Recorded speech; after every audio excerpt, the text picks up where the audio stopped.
What's up? Was with it. How y'all doing? I'm Lord Mike Bedlam. And I'm Scowling Al. And we are not Saints, we are the Podunk Punks. We're here with Tanner and Ted. Eternal Carnage. Eternal Carnage. So, why don't y'all go ahead and introduce yourselves, say hi, that way everyone listening knows what y'all's voices sounds like, say what you play. What do you do? This is my voice. I am Ted, and I am a part of this tag team that is associated in this type of interview deal. Banging. Hello, everybody. I am Tanner. I'm the other half of EC. Are you the better half? No. Okay. He is the handsome half. I am the very ugly part of this band. Gotcha. You both are very beautiful. Anyway. Beauty is in the eyes of the beholder, or some shit. And I do like what I behold.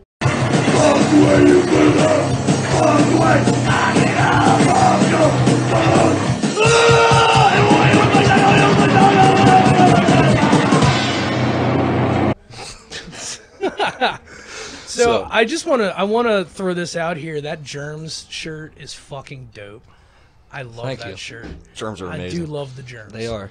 The Germs or Germs? It's just Germs. It's just Germs. Just I Germs. think it's some places say the Germs. It's kind of like the Misfits. It's the same way. Yeah. There's Misfits and then there's the Misfits. It's the same thing. I hear don't at fucking know. CBGB's they have it like 6 different. Well, used to have it 6 different ways before it turned into a fashion shit show. Which is funny too because someone made a point out that the Misfits never even played CBGB's.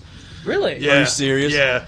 That's fucking wild. I'd never, that would have been one of the bands I'd been like, oh, dude, CBGB's, fucking the Ramones, fucking Blondie, Misfits, but that's kind of fucked. You know what I found out that blew my fucking mind, like, I don't know, it must have been like about a month ago, but I just found it out. You know Johnny Ramone was a fucking Republican? Was he really? Yeah. He's the frontman for a punk band. Is he fucking Republican? Yeah, he's the 1%er. I didn't know that. Wow, dude. I know. Well, you think you know somebody. I guess you can be Republican and punk. Can you? He proved it. They're the first band. I guess. Conservatism is the new punk rock. I That's think why him and Joey had, I guess, problems because Joey was, I guess, on the Democratic side, and Johnny was Republican. I think they butted heads a bit. I'd imagine. That's why, was it Bozo at Bitburg song? Bondo goes to Pittsburgh or whatever. Bondo goes something whatever like that. whatever it was. Anti-Reagan song. Because he was there at the memorial of Nazi... it was like a grave of SS soldiers, I think. Reagan in was Germany. I think that's what it is. Like, he went to Germany, and I guess that was part of it. He, I guess, like, paid respects at the grave, but it was like a grave of SS soldiers. Oh, God. Pay respect. Well, I mean, piss. Reagan has been known to get his SS on, I'm not going to lie. Fucking, anyway. And I don't mean Secret Service. Yeah. I know it's a terrible joke, but I'm gonna fucking run with it.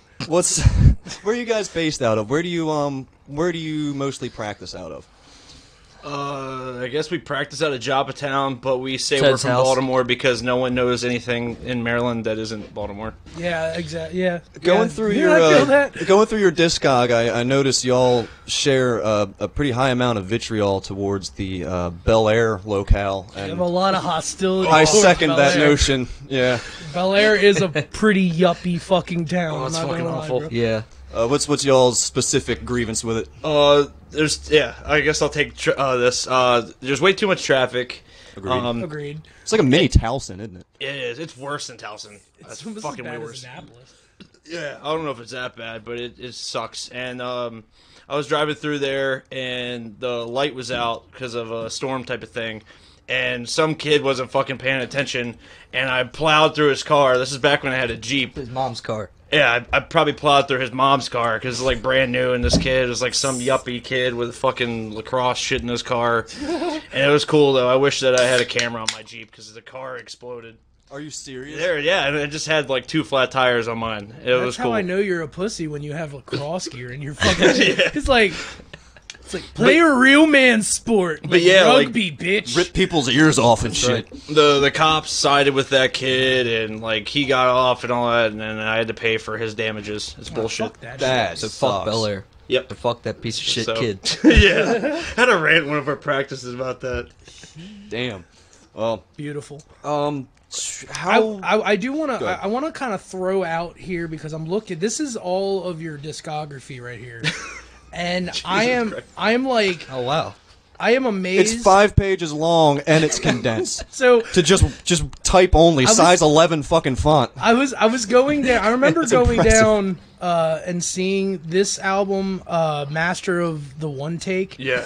And first off, that album cover, Best dude, album fucking cover awesome, ever. dude. That was the shit. Well, there's fucking Advil pills lined up on like Yeah, like ibuprofen and shit. ibuprofen 200s. Then like flipping through my pages just now, I see my favorite track title, Chris Benoit, Family Man. Absolutely. I do love. I don't think AJ. Do you get that? Oh, you don't. You're not a very wrestling and oriented guy, are you? I admit I am not. Chris Benoit went like steroid nuts and killed his family and is like hung himself with a stairmaster or some shit. Father of the Year. Yeah, in 2007, he killed his wife and his son. I'm pretty sure it could be allegation, but one of the two that he murdered, he put him in the crossface to kill him, which I think is fucking awesome. So he That's killed somebody with his signature move. Which, I bet you he killed his wife with the signature move and then was just like, oh man, well now I gotta kill the kid. And then I don't remember what happened after that because I remember Eddie Guerrero dying and then that's kind of what Chris- kickstarted it, because that was Yeah. like Chris Benoit's only friend. Yeah, so I don't know. How did- I just how thought, I did thought he that was kill himself? interesting. But yeah, he like murdered them both. He drugged them both, and then he put like a Bible by each body, including his own. Oh, and he and hung his- himself with the Stairmaster, like you said. At least he's a holy man. Before you all came here, we were talking about your album about Hulk Hogan doing 9/11. Yeah, please give us the backstory of that. Well, please tell me that's like some Or story. spill, Is it a spill legit the tea on it. conspiracy theory? Yeah. I've Oh, never known. absolutely. You never seen the pictures? I'll have to show you the pictures, but yeah, like I found the Pentagon picture. Yeah, I've got pictures. They have the pictures of the two towers, and there's like Hulk Hogan in the background. Like one of them, he's like this, and then they got the folding chair over top, big boot, and all this shit. So I was like, dude, everybody's running around talking about there being bombs and the planes and all this other bullshit, but it was Just just Hulk stealing. Hogan, and like Yeah. people want to cover it up because he's like the American hero. But then as time has went on, we've just found out that he's just the biggest piece of shit ever. Well, he is the real American. Well, even in that video for that song, If you watch the music video, Yeah. it's fucking crazy because it didn't. they had a clip of an old plane flying into a building. They had Hogan standing by the Twin Towers. It's kind of And foreshadowing then there. another Oh, thing, man. Yeah, in the 90s when the Macho Powers were going on, so you had Randy Savage and Hulk Hogan were partners. They went against Big Boss Man and Akeem, and they were I called. think I remember that. They were called what? The Twin Towers. Yeah. And Yeah, one of the yeah. promos, Yeah. they talked about You're right. bringing the Twin Towers down. Fuck. Tear down the Twin Towers. Oh my That's right. God. Shit. Yo, it's come full circle. That's it. Fuck Bush. Bush didn't do 9/11. I'm now a full Hulk Hogan. Hogan mania 9/11. Ted likes wrestling. That's fucking beautiful. Yeah, I fucking love wrestling. Oh man, there was another one where it was kind of weird because I was listening to Biggie Smalls the other day, and he had a lyric that was like before 9/11. Because he died before 9/11, but like before 9/11, he had something out that was just like a come down like the Twin Towers, and I'm like, what? Yo, that Twinkie eating some bitch did 9/11 before 9/11 even happened. It happened a couple times too. I think George Carlin made a joke about that like the day before it happened too, like in the stand-up. And Slayer Shit. tried to come out with they did come out with their album in 9/11, didn't they? Oh yeah, God Hates Us All. Yeah, God Hates Us All That- came out on 9/11. Yeah. I forgot all about that shit. God damn. Didn't they make a song about the pilot? Oh yeah. in one of the songs. It was on What Christ Illusion. The song Yeah. Jihad is supposed to be like from the point of view of the terrorist. No shit. Shit, dude. Tom Mariah, man, do you know shit that we don't? Fucking, what are some of y'all's interests? Or, like, outside of playing music, what all do you, kind of enjoy doing? We were really in depth in some horror movie shit talking earlier. We do enjoy horror movies. Him more so. Yeah. The horror movies and wrestling, I try to copy him. 3 favorite horror movies, go. Oh fuck. You go first. Here we Well, go. you go first. Because it won't be the same list. Let's see. Well, I gotta say Day of the Dead. That one's a great good. one. Oh, let's see. I'm trying to think what else you've Choke showed on me. it. Yeah. Choke on it. Oh. Should have wore that shirt. Day of the Dude, Dead. that scene is great because they had all the organs in like a refrigerator to keep it like good, but they went to another location for another spot, and somehow the refrigerator died. So when they came back, they had to use the guts, and the guts were rotten. So like he's actually gagging in the shots. Yeah, That's That's fucking awesome. great, That's dude. cool. Two Day more, of the huh? Dead. No pressure. Gotta get that camera on him. excuse me. Am I supposed to look at you guys or the camera? Yeah, you can look at it. Look at all three. You're supposed to go cross-eyed doing all. Look at my balls if it makes you feel comfortable. All right. Really gotta think about this. Look into his urethra. Maybe you'll see the two other movies you need. All right. Might be a little bit. Be like a Rorschach test, only with a urethra. Yes. Fuck. A Rorschach? Or a cloaca. You don't know what I have. Well, what are your three favorites, Mike? I don't think you've ever said your three favorites. Let's see. Shit, that is a hard one, bro. I really like 120 Days of Sodom. That's not cool. really a horror movie. That's more of like a Well, it's called Solo too, right? yeah. And That then, hit an anniversary the other day. Yeah, it did. It did. Did you know that the director of that movie actually like got murdered like a week before the movie was supposed to come out? No, that Yeah, sucks. that was nuts because he was gay and like the mob didn't like that or something, and he got ran over with his own car. Anyway, Damn. I really like a Serbian film was real good. And horror wise, I think The Exorcist is still one of my favorites. Because that one just, like, as a kid, that scared the fuck out of me. Yeah, that one was good. I read the book recently, too, and that was just as good. You thought of another one? I have. I'm gonna go ahead and say Squirm. Squirm. I Okay. haven't seen that one. That was a good one. Oh, that's cool. Guys more. on your shirt probably haven't seen it either. Probably not. Yeah, they talk about how they like worms and everything. The whole movie's got a worm farm in it. Yep. That's The awesome. best scream ever. I can give you a bunch of scenes from horror movies that I've seen, but I can't remember the actual fucking names. Really? Like when some chick fell into into some cavern, and there was like a pool of bodies with just maggots everywhere, and she came out and like drenched in like slime and maggots and shit. I can't remember what one that was either. That's making me think of Poltergeist. It might be. Because they were digging up pool in the yard, and it rained that day, and there was like bodies in there, and that's the only thing I can think of close to that. I can tell you my favorite movie, like just I can tell you my favorite movies. I don't know if I can come up with a subgenre though. Well, You know? did you ever think of a third? I have not. Huh? Damn. What about you, Ted? All right, this is gonna be easy. All right, so I'm gonna go. Number one is Der Todesking. It's by Jorg Buttgereit, the guy who did Necromantics. It's like his second film.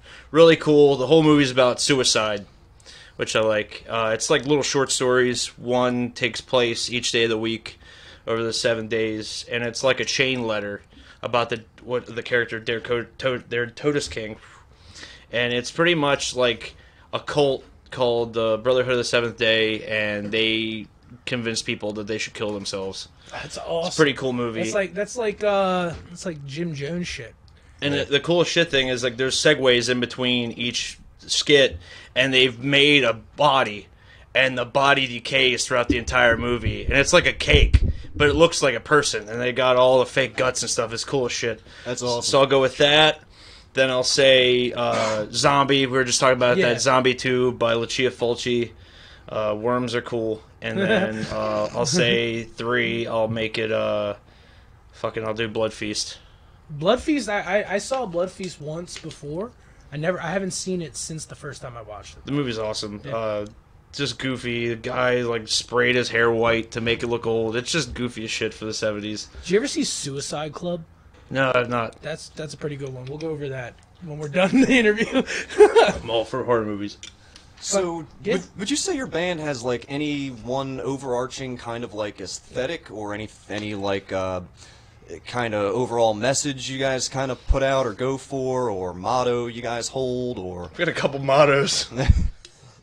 To me, a lot of your stuff seems real like has a lot of theme of like nihilism. and pretty much just fuck everything. and not in a bad way, of course, but that's what I get anyway, especially from a lot of your later stuff. I don't know if you want to answer or what. I don't want to hog everything. Oh, well, it's like two of us here, you know? I mean, as far as the message goes, I don't think we really have one. We try not to take ourselves too seriously. Yeah, definitely not. I don't know, I just think we have fun. We gel together pretty well. And we just don't really give a shit, like you said. Not in a bad way or anything. It's just kind of winging it, you know? Yeah, and that's the punk way, dude. Like, you got, like... Make the shit for, if not for anyone, for yourself. That's just what it is. Yeah, that's what we do pretty much. I was waiting for you to say the line. That was your opportunity. Oh, fuck. Yeah, so basically what we did when we were trying to develop our sound, you know, we just said we're going to play the music that we want to we want to play the music that we want to hear because nobody else is making it. It's up to us. Okay. Yeah, that's good. That's solid. That's a solid that's answer. a perfect reason. To Very, make. very professional I answer. think it's the first time anyone said that. Oh, yeah. First time ever. I noticed our band has done this too. There's that overarching in like the punk and in the like black and death metal and black metal community. There's that like true cult mentality that like no true Scotsman like if you don't like got the whole fucking get up then you can't be in our secret little fucking club thing. And I noticed that in a couple of your song titles you make fun of that like this is the true cult punk song and this is like the We've done that too. We have a song called like True Black Metal, and it's like TRV, UV, BLV, CV, MVTVL or whatever, and it's just like the mocking of that. Was that kind of what you guys had in mind for that? Or? Oh, for sure. Yeah. I don't think anybody should take themselves seriously while using that. Obviously, a lot of people do, but it was I think the two songs. Because there's True Punk, which was throwback to trying to get to like Minor Threat style hardcore, where those songs he always said in an interview, songs should only be like 30 seconds. Mm-hmm. You know, you can say all the things you need to say in 30 seconds, so we went with that. And then there was a black metal song, so we figured try to have the truest cult quality recording. So we put the recorder in a different room and shut all the doors. and then part of it was making fun of the fact that we're using your cell phone. Oh yeah, that's like how we recorded everything. Like so half of our material is done with a cell phone. Just going with the shitty sound, it's more built that way. Yeah. If you're not doing it with like one of those Play School fucking cassette recorder machines, you're doing something wrong. That's the truest black metal I've ever heard. Yep.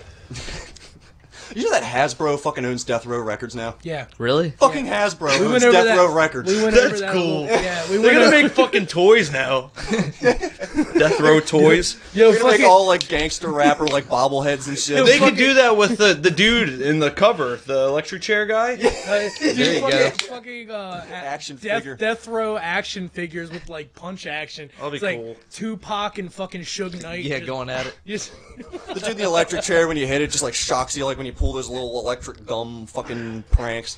That'd be cool. You could have what was it the fighting robot thing? Mm-hmm. Is that what you're getting at? yeah. It's the Yeah. Suge Knight wins every time because he has Crips behind him. Fucking. Are y'all in any other projects? Or have you been in any projects previously before Eternal Carnage? No. No, this is it pretty much. I tried to apply to other bands, but I guess nobody wanted me there. Hey, you know. So this has been it for I guess this band has existed for what, like 10-some years now? Yeah, since high school. Yeah, it's just And been we haven't serious done the last anything couple with years. it. Yeah, for a few years ago is when we actually really started doing anything.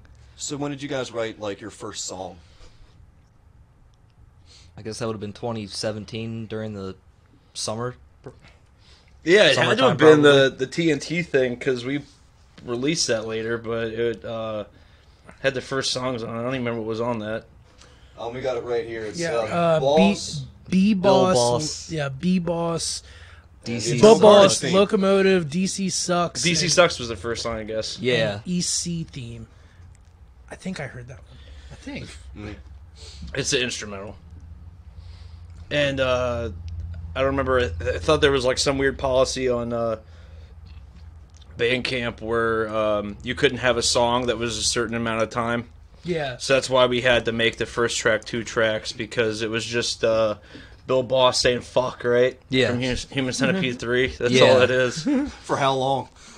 I don't remember. There's another track that's hooked to it.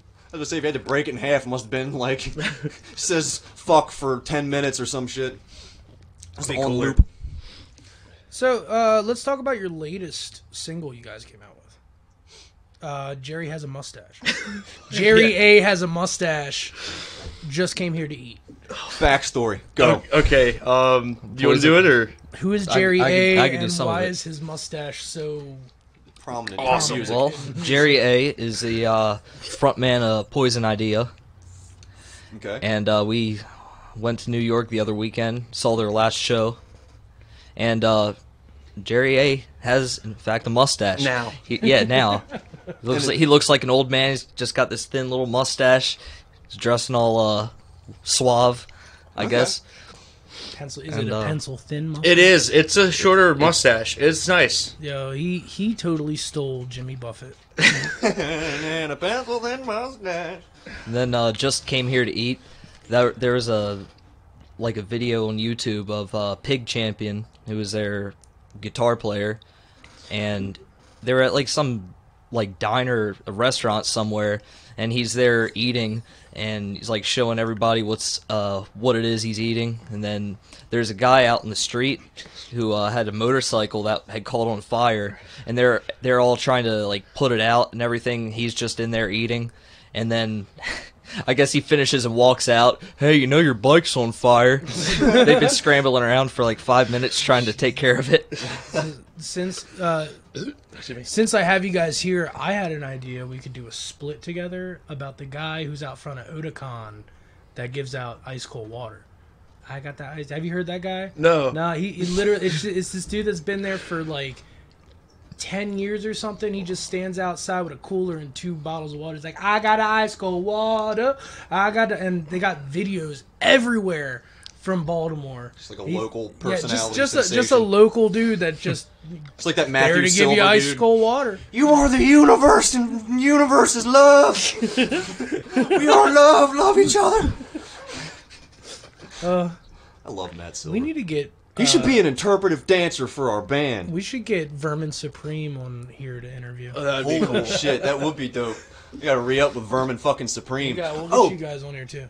So what recordings did y'all put like the most amount of effort into, do you think?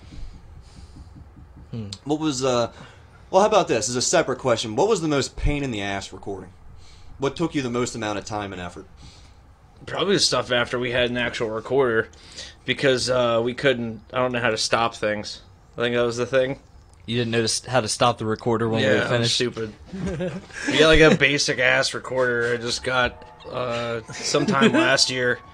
It's like the $100 one. It's got like, I don't know how to fucking use it. Like a Tascam. It didn't even come with. Yeah, it is a Tascam. Is it this deck thing? Is it that? No, deck it's a or little is it- small guy. Oh, it's the.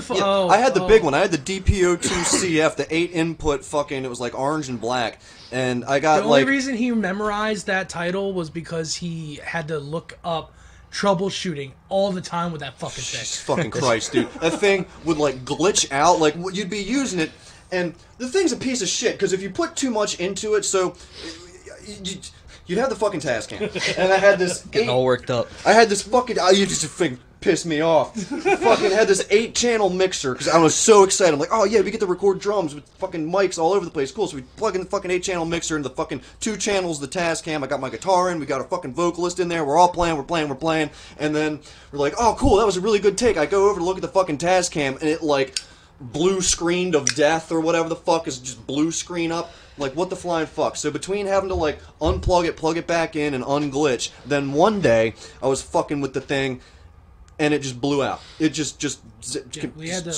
zap. We had our first song ever that we recorded as musicians. We had to do at least, like, 4 separate times because it just kept blue screening on us. It was the worst. Yeah, but then it finally died for that last time, and then that's when I finally made the best decision of my life and switched over to fucking actual... It was probably Santa Wears Doc Martin boots, I think, because we tried to do guitar. Use guitar with it.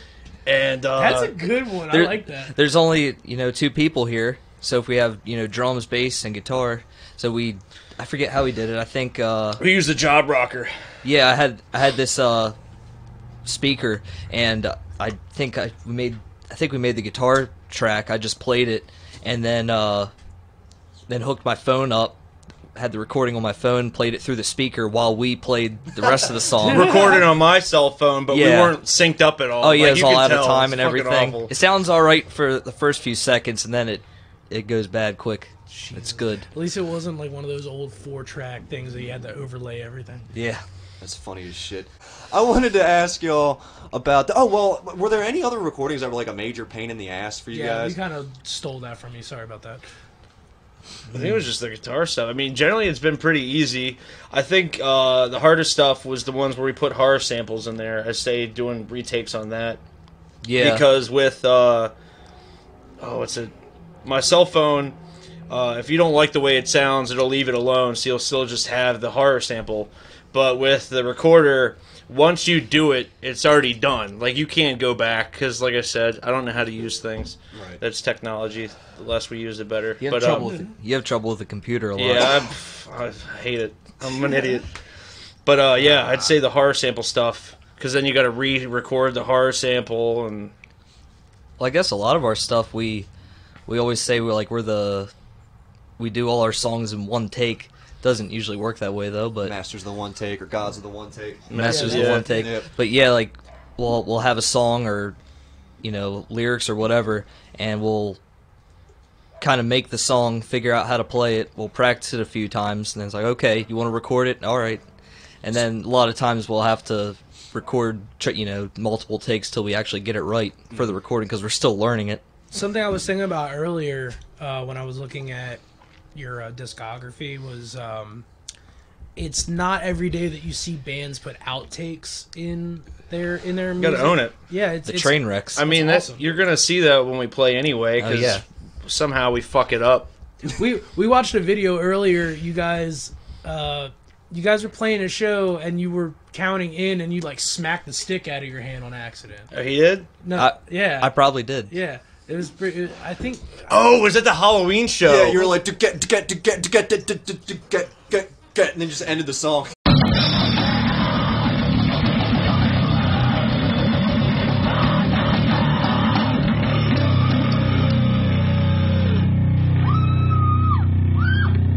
Yeah, that was yeah, the Halloween show, the first one. Yeah, that was Weren't you bad. butt naked too? Both of us were, yeah. Okay, no, you were Pretty in much. like you I were thought you in were like fishnets or something. No, we both had like sexy undies on. I Yeah, guess. I had- you I had had, like like leather shit. I remember. I had a No, black- it was duct tape. 'Cause Yeah, it was cold yeah, as shit Ow. that night. You had hot It hands, was cold as duct shit, so I tape. took the heat packs, and I duct taped them to my body. Nice. Did not work. He was wearing Ouch. a thong, and I was just wearing like a black bikini. Damn. Nice. There's a picture on there somewhere. I'm like holding a pitcher of coffee, and we're both just. in Yeah, that's a underwear. good picture. Y'all will get along well with the Holloway tape. They have a Holloway pre-show ritual where they all stand around it's a mannequin with a bunch of stickers and like cum and shit on it, And and a it's just dog out. head. Yeah, they go out in the middle of the woods and mannequin with a dog head on it, and they all just take off their pants and stand around in a circle and very threatening auras around it. That does That's sound cool. Yeah, you gotta project that energy. You know, you gotta rile it up and then take it to the show or something. Oh, shout out to the Holloway tape. So what all you guys have planned for the future? I think we made making fun of resolution things for New Year's. We made a New Year's, I guess, guarantee type promo thing. So we like cut a promo based on the things that we want to try to do this year.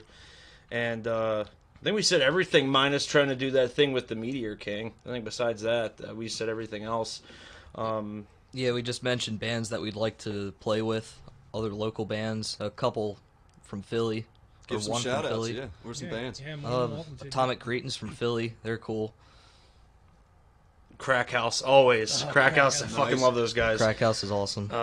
Whenever Shellac stops beating the shit out of everybody all around the world, maybe they'll start playing again. And I definitely want to open for them because those guys fucking are the best. We use their koozies I all the know. time. We always try to Crack House. advertise for those Smoke guys. crack right now. Nice. Yes. House. Hold on, Nice. show that to camera. That's gonna be the You got the back smoke- way. Yeah, Side. it's the smoke crack one. Because we're gonna use that as the fucking thumbnail. Yeah. There you go. There you go. That's awesome. But Yeah, those two. We want to go play the Meat Locker in Jersey. Oh, dude, I've always wanted to play that place. Dude, that place fucking rules. We went there and saw Crack House, but it was like Vigilante was the headliner. the dude from Gutter Christ. Yeah. Well, Gutter. ooh, They nice. they did a thing, and it was like a music video for one of their songs, but it was like take every bad idea and put it there. Because you have all these people who are like macho fucks because it's Jersey hardcore, and it's like, all right, well if you pay $2 extra, you can have as many 40s as you want.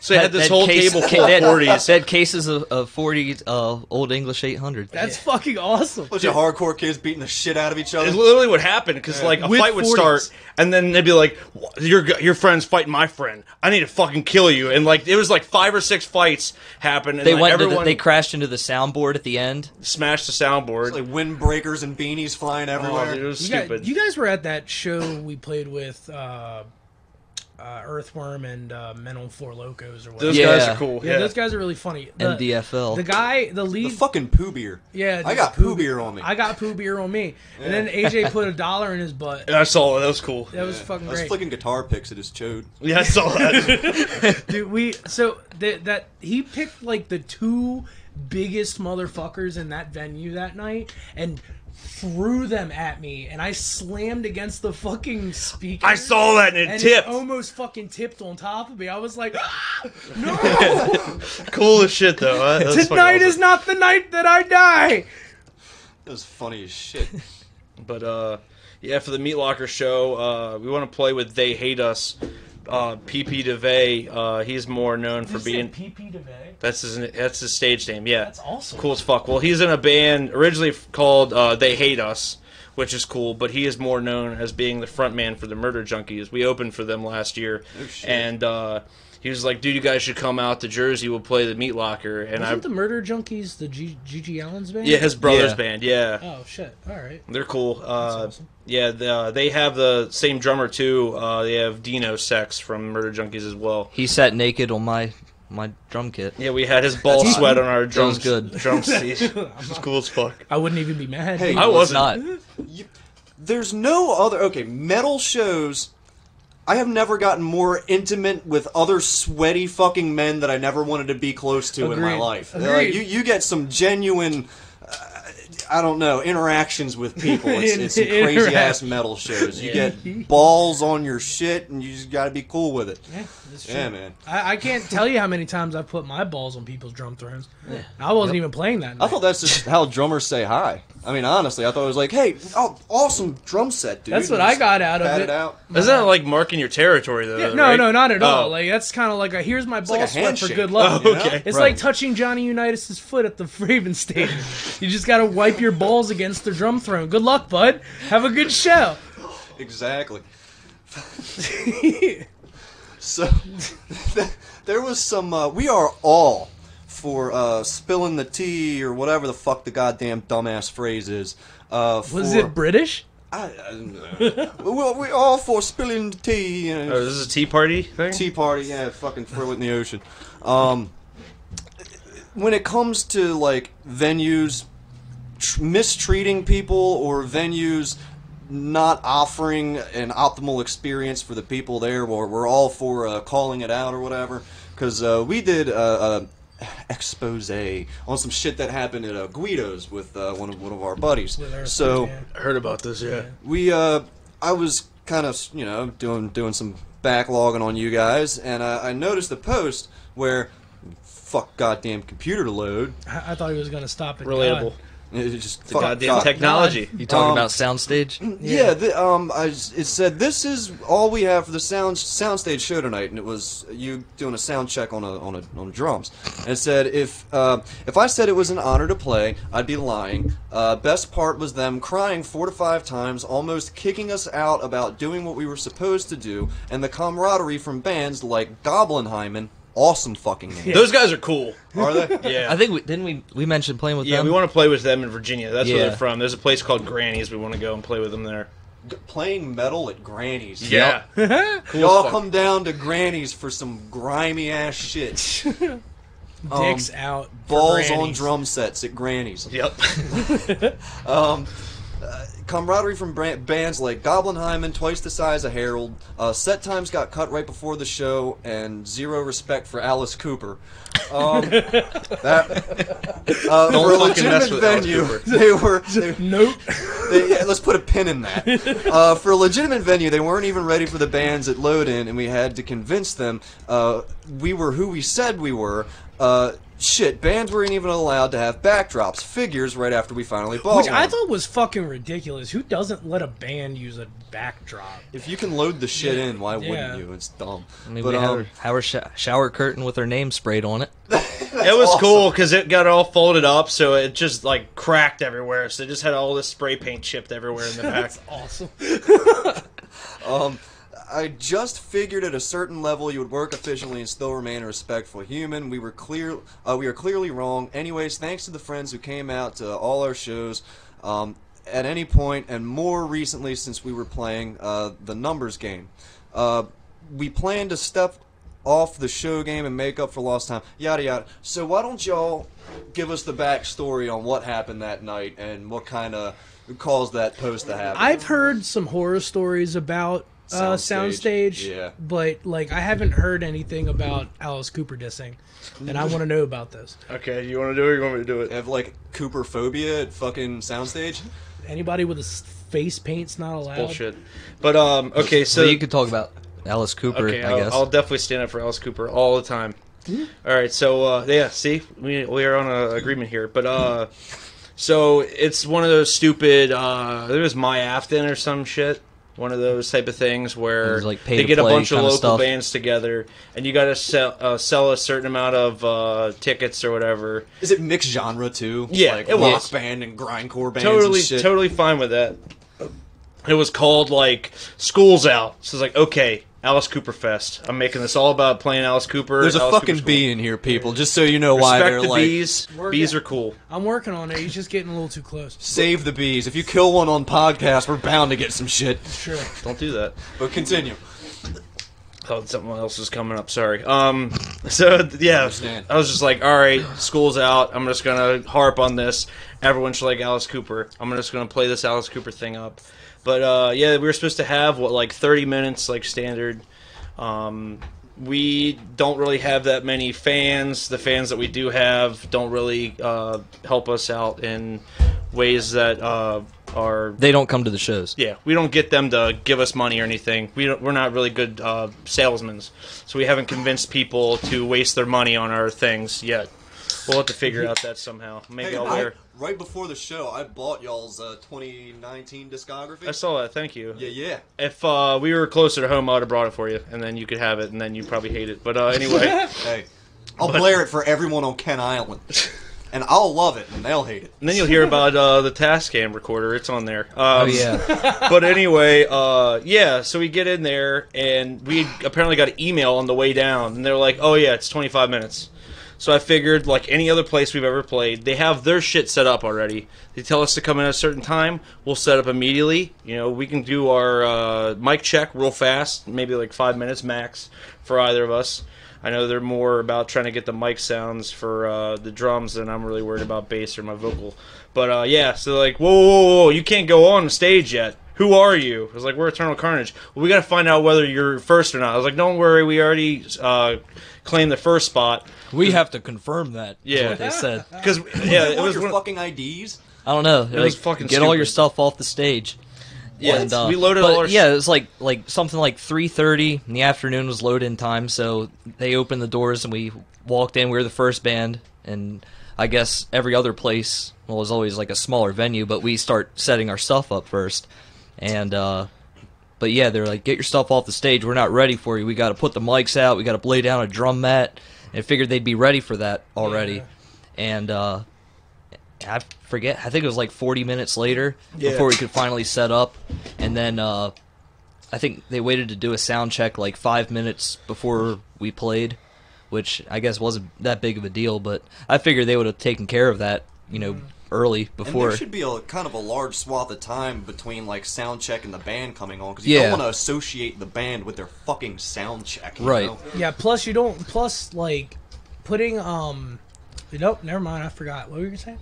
Well, Well, then, yeah, my bad. I remember.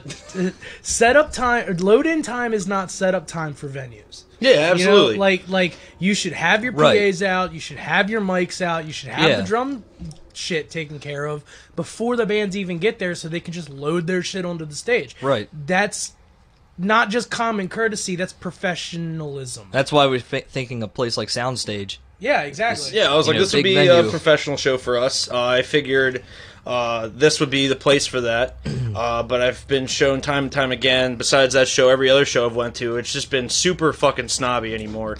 But I think the biggest gripe that happened was we had a certain amount of time, so I was like, all right, well, I got to do my prep thing. He usually goes on a smoke break. And we made a promise whenever we decided to do shows that I would cut myself open to get myself psyched up to play. And I only had a certain amount of time, so I cut my time short. So I was like, all right, fuck it. I stapled one of the tickets that we had to buy because we didn't have the friends to buy tickets, so we bought all of our tickets pretty much. And Fucking I stapled one of my tickets to my forehead. And then we got out there, and the guy's like, whoa, whoa, whoa, whoa, what is that? You got to tell people before you do something like that.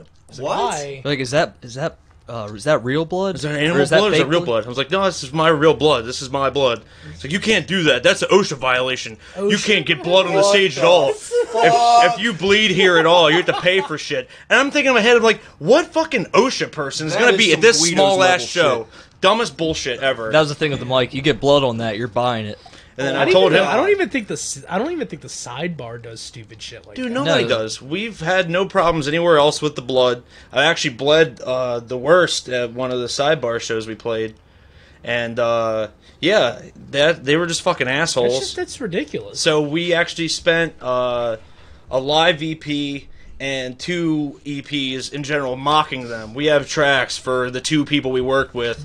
There's the Soundstage Sound Guy trilogy, or 2-song thing, and there's a Soundstage Stage Guy. Because they were assholes to us, and then afterward they tried to make it okay by the way we played. Like, you You can't guys bleed anywhere, or and then they said, oh, well, you guys sound like anal cons. That's pretty cool. Oh, by the way, I run Death Fest. I do the sound at Death Fest. I do fucking care. You guys were cool. What Bruh. a fucking joke. I've heard some good bands at Death Fest, but you guys are pretty good. I'm stupid. All right, so you're talking about the Death of Soundstage. That's a live album, yeah.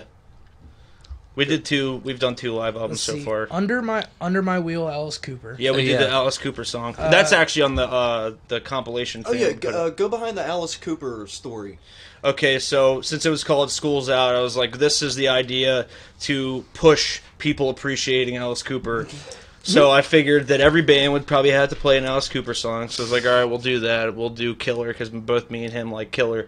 It's one of my favorite Alice Cooper albums, so I figured we'll just do Under My Wheel. We don't have the guitars or anything, so we'll just cut it real fast. We'll play the first riff that's memorable, and we'll just fucking bullshit the rest of it. So we just kind of went and grind with it, or whatever you want to call it. Nice. But, Just lots of blast beats and screaming and Making like- sure people like a knew 20 you should second listen long. to Alice Cooper. Because if you don't, then what the fuck is it? It's like Schlack was saying. That he's like all in the old school rock and roll, likes everything, and then never heard Alice Cooper. I'm like, what are you doing? What the fuck? He's like showing everything else. So like, how the fuck do you skip Alice Cooper, man? Dude, I know a lot of people who grew up on like classic rock. I grew up on classic rock, but like, I knew a lot of people who grew up on classic rock and never even fucking heard of Deep Purple. Yeah. That's too. Never heard of fucking Deep Purple. Like, But, what the fuck? I went and saw Alice Cooper like towards the end of the last year. That was he's still really good. I'm sure he is. I've heard 70. good Dude, things. like- He's on my bucket list for sure. But he was opened by like Motionless in White and Hailstorm. Ugh. Yeah. So I'm just like, "Ugh, why am I sitting through this shit? I'm gonna go get some peanuts. Also, the Soundstage Guy duo tracks are on Masters of the One Take. Yeah, so there's that That's one, and then great. there's another EP that has the It's other the ones. Minute to Win It EP has the Yeah, the other ones. 3. Love the same album where you're mocking other people as the album art where you have a fucking gun. Yeah, it's pretty fucking great. Yeah. You're a piece of shit. Ah! Yep. The irony is fucking appalling. Well, that's like the name for that. Master of the One Takes went from us, doing all our one takes for all the songs, but then also things went dark, and we were just like, Master One Take also means if you're gonna kill yourself, you should do it right the first time. So that's why you have everything in the bathtub. That's kind of like what me and Mike are trying to write an album based off of the Church of Euthanasia. Yeah. Have you heard of them? They're so like they're eco-terrorists essentially. Not really. It's they're just eco-cults, I guess. Yeah, it's like a cult that tries to convince people to kill themselves for their main slogan is "Save the planet, kill yourself." So That's cool. It's like the new Godzilla thing. Yeah. Those were eco-terrorists too. Yeah. What was that fucking? What was that one eco-terrorist group in Japan? I know what you're talking about. The blind guy that thought he was like Jesus Christ or some shit. I'm not something. I don't know. They fucking like chemical bombed or chemical bombed.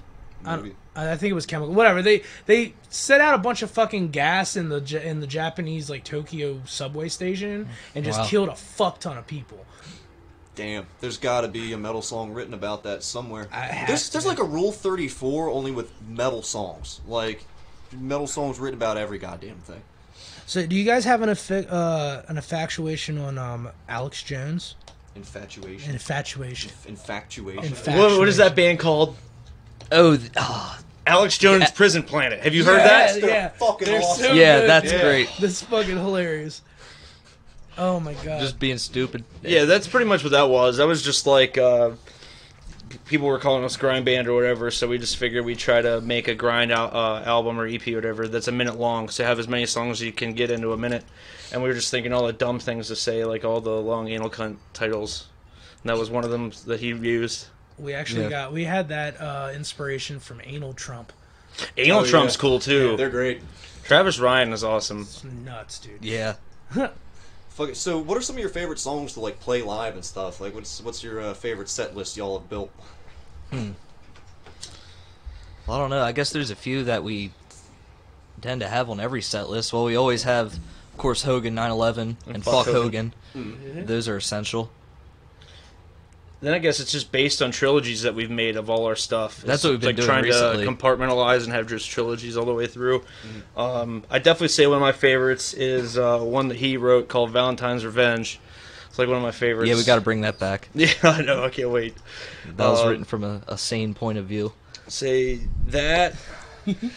Like Control Freak too. Any song that involves me punching the bass, I think I like a lot. Yeah. Start of the song, just hit the bass. Nice. Horror movie stuff. Yeah. To the Can, I'll say that because John Carpenter sucks. So, just gotta have a song about that. I was about to say, I can agree to an extent, but I mean, some Carpenter movies are alright. I just I've followed so many groups where people are like, "Want to talk about horror movies? All right." All I know is John Carpenter. John Carpenter's the best thing that happened. What's the best horror movie? Halloween. Who is the best horror movie? Villain or whatever. Oh, Michael Myers. Oh my god. Who's the best director? John Carpenter. I did like Ghosts of Mars. That was a good. Never seen that one. That had Ice Cube in it, and it made me laugh every time I saw it. Is that one of those horror movies that are like lame to be lame? I get it tried really hard, but it was actually legit. Like a legit movie. Oh no. Motherfucking Martians taking my shit, no. Pass me my 40. In the whitest way I can say. We haven't asked them the mandatory goddamn question. Oh yeah, you're question. right. This late into the fucking interview, wow, we dude, haven't asked the mandatory question. We're already like almost an hour in, and we haven't asked the question yet. It's this, I'm telling you. What kind of porn do you guys fancy? What's your favorite genre of porn? You got this. Go for it first. Well, let me think here. So many I could list. Oh, you're a man of many tastes, I see. Man of high culture. Oh, the biggest one's just all the anal videos. Gotcha. Okay. Gotcha. So sometimes, just different point of view. You go to the gay porn stuff like that. They got good anal scenes. You're at right. times. They mostly have anal scenes. Yeah. See. The moment I see the prolapse, though, I'm out. Well, you see that in a lot of female shit. Too. Yeah. Like a lot of those, dude. You see those petite women in the BBC, and you see some fucked up. What was shit that happen one by that you accident. showed me that Justin showed you where she just had herself opened up and her like asshole was going like this? That was Zach's dad. Oh, yeah. Sent that to me. Yeah, my friend's dad sends me all kinds of good stuff. But she just like turn around, like see this, like That's how she was doing it, but she was laid out like this, and you just watched it go like that, just coming in and out. imagine her doing that around your dick. I know, She fuck has that. a third lung, dude. It's directly in the fucking asshole. Oh, you sure it wasn't a hemorrhoid? Oh god. Good lord. You know what? You know what's funny as shit? That chick who could make herself queef on demand on Howard Stern.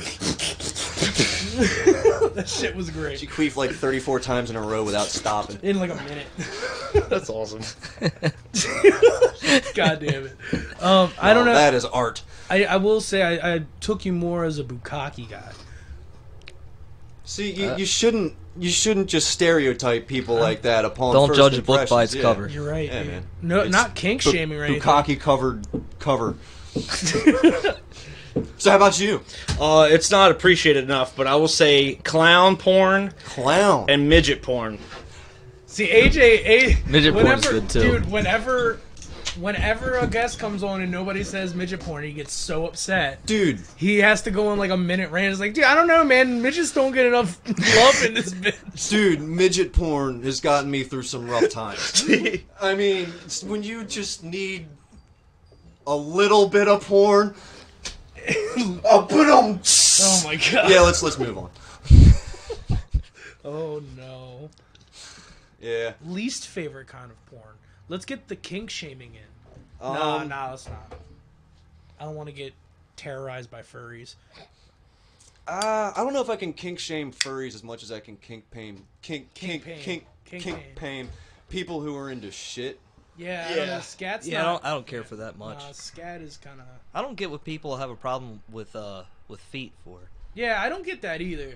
I don't want. I understand the idea of people like, oh man, you walk on those, but it's like, Yeah. once Uma you wash them, Thurman. they're fine. Yeah, It's funny. We have an episode literally called Uma Thurman's feet. yeah, dude. Uma Thurman's feet are nasty. And it's funny too because she's in all those Tarantino films, Yeah, and he he's has- like passionate about he has like a- foots. he has a feet massive- things. he's a foot. Oh, yeah, dude. every one of those movies, he's foot scene. Yeah, Every dude. Remember Inglourious Bastards when the dude was putting when fucking Hans Landa was putting the shoe on the chick's foot? I've never actually seen that. Oh, movie. you haven't seen it? Oh, well, whatever. It's like this long, drawn-out fucking foot scene of her getting a shoe put on. It's like a 5-minute foot scene. I'm like, dude, Quentin, you couldn't keep half of this on the fucking the fucking cutting room floor. You know what I will? Okay. Actual kink shame. Fuck the shit stuff, because I can. No, No, I fuck can't understand the shit stuff. No, do not fuck the shit stuff.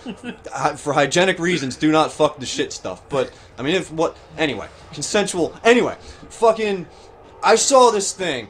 It was this chick, and this dude was in a fucking gimp outfit, hooked up Gimps to are a cool. gas mask, up to the chick's butthole, and she was just like, she had this, like, thing that, like, fed her air, and she's like, and the guy's Eating farts? Is that what it was? Or yeah, was it was huffing farts. That's another thing too. Is respect gimps. I think gimps are the coolest shit ever. They're very. I've met a lot of really nice gimps. I have too, actually. Because They're surprisingly nice people. You go into Baltimore long enough in the metal scene, you'll find a couple dudes that are into that submissive gimp shit. But like, As long as they You're take right. showers, I'm yeah, cool I with mean, whatever, that latex man. is probably really sweaty. or the leather. Have you ever seen the people under the stairs? That's a Wes Craven film from the 90s. But the Yeah. dude's running around the house. He's going by the name Big Daddy. He's running around in this leather gimp suit, just yelling "Burn in Hell." It's cool. It's a good movie. Yeah. Pretty good. Nice. I think my favorite gimp so far is probably the one from the forced gender reassignment video. That's cool. Yeah, Talking about video's Cal D cool. again. Yeah. Yeah, fuck God! Say it! Say it, The you piece of fucking shit! power drill up the ass, dude. So good. Oh, dude, when he licked that dildo, Yeah. that was I was like, oh, dude, lollipop. Takes out the tampon and just sniffing it. Oh, another good one. Was While it? you're unconscious, I just wait. Is it? So he's sniffing it like a fucking cigar too, yeah. Is it? I'm sorry, go ahead. 18 millimeter or whatever, the Nicolas Cage movie. Yeah, Joaquin yeah. Phoenix. The Machine. That's a cool GIMP. Yeah, I remember that. The GIMP, I mean, the one that people mostly bring up is probably Pulp Fiction? Pulp Fiction's GIMP, yeah. But he doesn't really have much. No. Literally He's all just there. He's just there, and then he screams for 2 seconds and gets knocked the fuck out by a boxer. Lame. Yeah. It's a bad betrayal, GIMPs. Y'all should, like, shoot your own, like, 15-minute, like, 20-minute horror short film and score it yourselves. That'd be pretty cool. dope. But, so, what are some guilty pleasure music that y'all have that most people probably wouldn't think you listen to, but now everyone's going to know because they're on a fucking podcast being interviewed? Paramore's awesome. Okay. That's not a That's bad a new guilty one. pleasure. That's a pretty That's a new lukewarm one, guilty yeah. pleasure. That ain't bad. I do not feel this is a guilty pleasure. I take pride in this. I'd say Ace of Base and Bjork. I like Bjork a yeah? lot. Fucking, All she's right. cool. Beating up reporters and shit. Ricardo Now, Lopez. are you only into it because of Ricardo Lopez? That is how I found out about Yeah, it. same. That's how I found out about her. Do you watch who all- the fuck is? Yes. You watched I all the videos? Like all 38 hours. Of it. I think it was like 20, but yeah, I did it like right. Yeah, it was a long time. It's not like I there were times where I skipped a couple things because I wanted to get to the. It was tough. Yeah. I watched Especially some I of watched the a shit couple that he of them. talked about, Yeah. dude. Because there's the times where he's just talking about making a bomb, but then if you like dig for it, you have to find the ones that aren't censored, and it's just literally this overweight 21-year-old kid just walking around naked all the time in his apartment. And So you see his dick all the time. He's like showing the swords on his ass. He's like pissing in a cup, I think. yeah, he had like Hey. a bucket underneath his table. He was yeah, like. It's mentally disturbed is an understatement. I think. Absolutely. Yeah, like he and have you looked into that at all? No. There's a whole rant that he did once Bjork married or went out with that Dated. one dude. Yeah, he just started talking about how he hates black people and shit like that, and it was some of the most like not really most fucked up shit that I've heard people say. It was just dumb. And, It was like completely dumb. out of Like, yeah, left like field. he literally was mad because the love of his life was dating a black dude. It was And the just, funny thing is too is that he wasn't white. Like he claims the whole time that he's white. He's clearly a Latino male, and his parents are like from Uruguay or something like that. And he's just this whole time, I'm a white man, black's the scum of the earth type of crap. Oh my and God. yeah, my favorite thing though is that he claims to be the biggest Bjork fan, and like the day before he sends the bomb, she breaks up with the black dude. yeah. And then the next relationship she has, she's married to a white guy. So like if he waited just a little bit longer, Oh man. he would have got the next album. Homogenic is cool. Yeah, I didn't. He missed out, dude. People stop after the third album. It's good stuff. Do you call? That's I brought that up because you called. Oh, Cemetery Bastard. Bastard at Dude, the I end was of so his excited shit, about that. yeah. I heard the fucking Bjork cover of I Remember You by Yeah. Slim Whitman, and I got excited. I'm like, this can't be right. Yeah. They can't be ending the show with this. It was the coolest shit ever. I went directly home, downloaded the sound clip to him like blowing his brains out, and I'm using the sound. We use that on the thing, too. Yeah. Yeah. Oh, dude, What song was that? Oh, that was our cover of The Cure. Oh, yeah, we covered what Fire was in it? Cairo. Fire in Cairo. Yeah, Cure I saw sucks. that on. Yep. It was half Fire in Cairo turned into fucking Ricardo Lopez song. And at the very end, he blows his head off. I mean that like. I saw that because I saw the GIF all the time because I'm a ex-4chan user. I saw that shit all the time, but like I never actually watched the videos. And then just recently I started looking into the Ice Pick Killer, and yeah, that guy that I can't remember his name. He's this gay guy that like got really mad at his boyfriend or whatever, and like took a video of him killing him with an ice pick. And it was the one guy, one ice pick or some shit. I can't remember. It was back in the day when they had that fucking one dude, or three guys, one hammer Oh, shit. God. Oh, Yeah. the two Russian guys, yeah. Yeah, that was the first time I actually saw a gory video. Yeah, all the Back- bubbles. Yeah. Oh, Just And then just stabbed him with a screwdriver, man. in the eye. Yeah. Jesus Christ. I remember it was a moment when I was surfing the internet and I had that like realization of, oh shit, I am officially like desensitized and like officially a fucked up person. Because like I was looking around at, like, the YNC, you know, that like fucked up video site, the YNC, and you know, you're watching like fucking beheading videos and people's videos getting like stomped out and shit like that, and people getting hit by cars, and there was this one video of this. It was ISIS or some fucking Al Qaeda. Somebody had this fucking. I think it was a British dude or whatever, fucking captive, and he was out in the middle of the fucking desert, whatever, and he was hands behind his back, and he was just sitting there crying, and then the camera pans out, and then like 400 feet away is this tank just like cranking towards him. He's like, and it just reminded me of that scene from Austin Powers, where the steamrollers, move. Yeah, and that's when I officially was like, yeah, I'm enough internet for one day. I think it was One Guy, One Jar with me. One guy, one jar. Did you see the copycat of that? The dude that did the Christmas ornament full of hot sauce? No! Fuck, what? Dude, it's on Best Gore. It's said to be either the same dude, but it's believed not to be. But it's like a copycat of the One Guy, One Jar.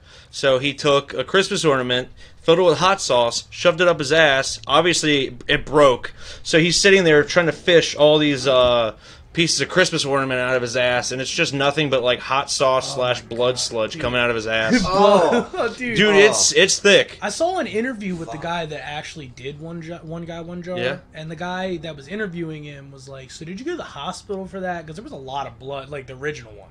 It's like, there was a lot of blood in that. He's like, nah, I didn't want anybody to question me. Stupid. I'm like, dude, who cares about what you shoved in Could have the fucking ass? died, Especially a doctor. You die from an anal fissure. Doctors see some pretty, like, I bet you, like, once a month they gotta fish a light bulb out of somebody's ass. My doctor told me about a time a guy accidentally fell on top of a potato and it lodged in his ass. Like, he was like, yeah, doc, I was screwing a light bulb in my kitchen butt naked on a fucking step stool, and I fell on top after I got done cooking dinner on top of a counter that had a potato in it and just went right up my butt. Great story. I'm like, okay. Just to actually be straight up with the doctor and give him something he hasn't heard before, I'd be like straight up with him and be like, I was fucking jacking it hard and I just stuck this fucking thing up my ass, bro. Can you get it out from one guy to another? Can you just please, can you fish this potato out my ass? Get the spoon, get pliers, whatever you need, man. Just get it out. The butter. It was like the video of the guy getting fucked by the horse. Oh, Mr. Hands. And he died. Yeah, I remember. Yeah, it was like I don't know if it's true or not, but I read that he was like somebody like higher up with I think with Boeing, the company Boeing, and he was like I guess ashamed of it, so he didn't try to get medical attention. Just to, I guess, save his reputation or whatever. And it's like he could have been saved, but since he chose not to go to the hospital, he died. He could have been the one guy from Boeing that got fucked by a horse. Yeah, it's just bestiality, that's all. The other day, my uncle gave me... my uncle, who I don't talk to anymore, because he's an asshole, he sent me this random video of a chick that's, like, pulling her shirt up. And I'm just like, well, the video already started, so I might as well... And right before it got to the tit drop, it was a video of this dude getting fucked by this huge pig. Dude, we were just talking about that. Yeah, that sound that guy makes is my favorite. I was like, whoa! I still haven't My seen buddy it. found the actual video for that, and like, it wasn't an accident. Obviously, he wanted to be fucked by the pig, and like, he's patting the pig on the head like, good job, like right after the video's done. Oh, good job, buddy. Good piggy. Oh, good piggy. Good piggy. Sweet. Let me see if I can dude, find tell him about fucking. You're not a cheese. Dude, you're not a oh my God. hamburger. You're a cheeseburger. I go to I go to D&D every Saturday night, and there's a dude there that goes on E-fucked all the time, and he shows me some of the wildest fucking videos. E-fucked is great. Recently, there's a dude that popped up on Pornhub called Bruce, and the channel is called Bruce's fucking food reviews. He used to be a chef, but now he literally makes videos of him fucking food and reviewing the fuck. So there's a video of him like he's got like a bowl of fucking pasta and spaghetti in front of him and shit, and he's just like and just pours this condom full of cum into the spaghetti. And he's just like, today's main feature is pasta with rigatoni sauce and nut. And he just starts fucking the bowl of spaghetti. He's like, oh yeah, oh you're such a bad fucking bowl. He's, oh my god, hold on. Best one was the Wendy's review. He got a Baconator from Wendy's and a Frosty. Stuck his dick in the Frosty and he's like, oh, we're chilling now. Oh yeah, it's so good and so cool. And then next one he's like fucking the Baconator and he's just like, oh, you dirty fucking Porky Pig burger, you. You're not a cheeseburger, you're a hamburger, you little bitch. And then at the end he's just like, it was a good, all in all, it was a good fuck. But the buns were too crusty and had not nearly enough mayonnaise. Patties were nice though. That's cool. I'm gonna send that to you just so you can watch it. I need to find the other video. It had one of those where you're watching something and it tricks you. My all-time favorite is this guy. He's like sitting in the chair and like he's got his dick and he takes like a drill motor and it has this weird like tapered drill bit and drills right into his dick. And like the thing I like about it the most is he goes all the way down and you hear the drill motors like having trouble getting in, but he does not let up. He does not make a single sound. Like, kudos to that man. He deserves an award. Did you ever see BME Pain Olympics? It's like the smashing genitals with hammer stuff, yeah, right? The fucking dude that like just Jar full of bees. Oh my god, Wasps. some of the weirdest shit. Like one dude was hanging. I remember that video. This dude was hanging by like his balls on the ceiling, with like I've seen that. cinder blocks on his body, and his balls were like that far away from his fucking body. I was like, damn. whoa. Probably pre-stretched beforehand. I'm glad you guys are here. We don't stretches get to in. talk about this shit a lot on the show. We're going to talk about this shit with, well, really anybody, actually. Yeah, I mean, but we got to circle it, make it full circle here, back to the interview. Yeah, let's actually ask you some more We can questions. talk about disgusting shit all day. Oh, yeah. What's the story behind Gronkin Irish and Drunken Irish? Well, that was our thing for St. Patrick's Day. We had a thing for a while where we were making holiday songs. We had the Christmas and the Valentine's Day. We did St. Patrick's Day. So, you know, We did Labor Day too. yeah. Yeah, so what do people do on St. Patrick's Day or any other holiday really? You get drunk. Yeah. Right? Yeah. Yeah. So so that was what my whatever single, I think I had 2 songs and they were just stupid songs about drinking a lot because of St. Patrick's Day. And then he had the thing with was it Monster had Gronk? the Gronk Flavor? flavor, Sucked. yeah. Well, like Gronkowski? Yeah, yeah. Oh God. It was like, you'd think that if you got your own signature drink that it would be good. But I figured since he sucked as a person that the drink sucked too. And I was using that as a regiment to, smash into my forehead before shows too. I thought the same thing when Shaq came out with his own soda. And then Slash had something too for a little bit. That was Monsters, the heavy metal one. Oh, yeah. And then I think the other song that I did on that one was talking about how St. Patrick actually didn't wear green. He actually wore blue. Oh, yeah, that one was fun. Yeah. Oh, shit. Nice. Nice. Hence the title Blue. Yep. Yeah. Nice. What? Fucking, I noticed that y'all kind of invented your own subgenre too, theftcore. Yes. Yeah. What's anything like what was the Menacecore? inspiration for that? Just straight up. Rip off other riffs from other bands. Nice. Nice. It's more of Why try to hide it? it was more of a joke to every band now is like trying to make their own genre. So That why too. don't we make fun of that by making our own genre about how we're like any other band and we just take things from other bands? Just that's have We'll a call good it idea. deathcore. just have a word and put core at the end of Yeah, it, that's all you gotta and do. there you go. Your own subgenre. As long as you're, making a form of hardcore, I guess. Yeah. I don't know. And how about truck? What was the inspiration? Did somebody buy a new truck and you're just like, fucking truck? No, like if you look at it's 3 cover songs. Yeah. We did with our friend Hemlock. They're a DJ at the Depot, but we're like, we should do some stuff together, and we decided all 3 of us that we would pick a song. We did Just What I Needed by Cars. We Get did- Out of My Dreams Into My Car by Billy Ocean, and then Cars by Gary Newman. So all the songs say car, call it truck. That's a good idea. Nice. Fuck yeah. Nice. Fucking A. So, what instruments, like, what brands do you all play? Like, bass, drums? The drum kit is from a friend of ours. Yeah, Would you, like, loan it and never give it back? I don't know. I think it got donated to us, but I don't know. I know some of the drums or at least the heads are Evans, I guess. What the hell are the cymbals? Vinyl paste. Sabian. Cracked. Yeah, the one crash. It's like a 16-inch crash. It's been broken so many times it's smaller than one of the hi-hats. We still use it, though. Because we have to do that. You gotta just clip the one spot where it's closest to the edge. Yeah, just wait till it does it a few more times. You'll have a nice small crash. Like, at that point, is it a splash cymbal? No, it's still a crash. I have no clue. We just don't care enough to replace it. Yeah. You use it like a crash, no matter what. Exactly. It's like a cough. Exactly. What brand bass? I use an Ibanez, cheap ass $200 one that I bought, like the first bass I ever bought. I think it's a GSR 200. That's not bad. I haven't changed anything on it, and an Ampeg combo amp. How many watts? I don't even remember anymore. How big is it? It's a little bit taller than that. Gotcha. There's probably like a 500 watt or something then, something like that. Yeah, something like that. Maybe 6. I'm not quite sure, but I mean, it works enough. I feel. What amp do we use for the vocals? It's you use the. I have a half stack for like when I play guitar. It's what is it, B52 half stack.